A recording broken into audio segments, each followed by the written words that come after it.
God, it's like losing your best friend. It's losing your soulmate. It's losing the one thing that made you whole, for me. Courtney Bartley had only been married 4 years. Was all I could ever ask for.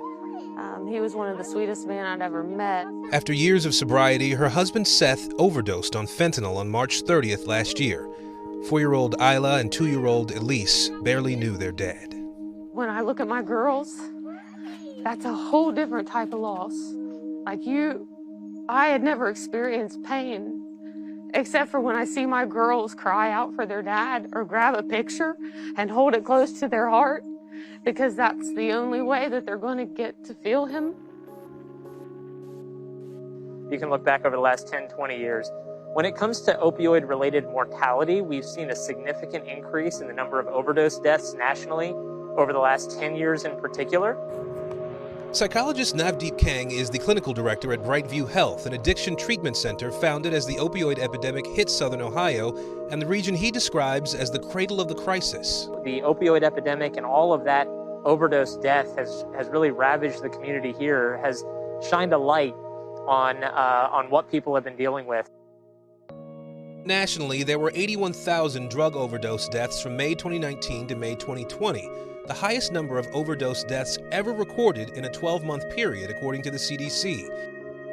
And the agency says the pandemic played a role in that surge. Here in Ohio, the Attorney General issued a warning saying Ohioans died from an opioid overdose at a rate of 11 per 100,000 people in the second quarter of 2020, more people than in any time since the epidemic started in 2015. Scioto County was hit hardest, with 35 opioid deaths per 100,000 people. You had asked me a year ago what would have been some of the worst ingredients to add into the mix as it pertains to the mental health of Americans. I would have told you economic despair and social isolation. Substance use disorder is a disease of isolation, right?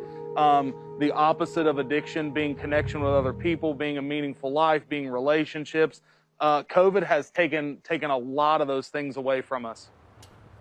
Places like the counseling center here in Portsmouth had to close just like everything else when the COVID crisis began. No treatment, no group meetings, replaced eventually by virtual addiction programs and then smaller gatherings. Just trying to navigate treating the disease of substance use disorders, opioid addiction specifically, right? Trying to treat that disease under these modified service provisions is almost impossible. Across town, back at Brightview Health, Dr. Kang wants COVID-cautious patients to know there has been a broad expansion of telehealth around the country. There's a hopeful tilt to this whole discussion that I really want people to understand, that quality addiction treatment is available on demand in a way that it frankly never was 5+ years ago, and is even more available now than it was a year ago. Courtney Bartley thinks the start of the pandemic may have been the final obstacle in what she calls her husband's downhill slide. Addiction grows in isolation, it grows in silence, it grows in the darkness. And the opposite of that addiction, recovery, is like connectedness, it's spirituality, it's being involved.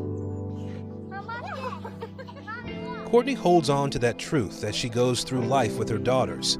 She has 13 years clean herself, every day handling one thing at a time, motivated by the family she still has. Who else will my girls have? And I can't allow them to go through any more pain like that. I cannot. And so I will be here for them. I will do whatever I have to do for them. They are my motivation.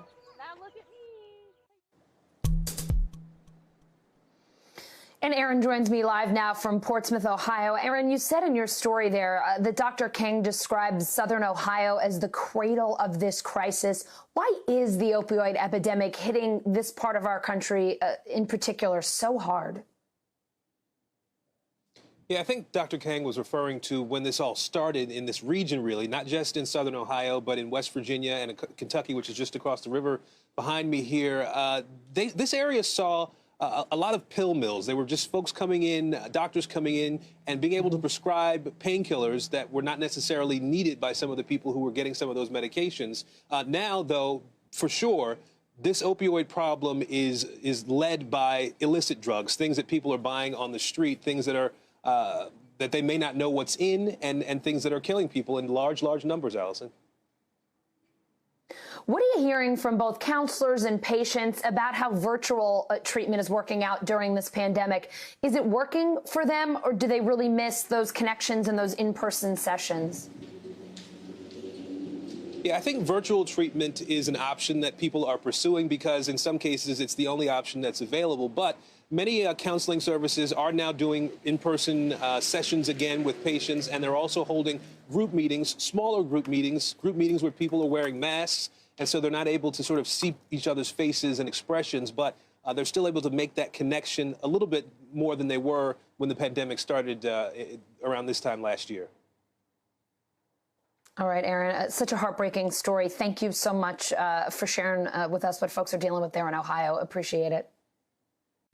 Hey, NBC News viewers, thanks for checking out our YouTube channel. Subscribe by clicking on that button down here and click on any of the videos over here to watch the latest interviews, show highlights, and digital exclusives.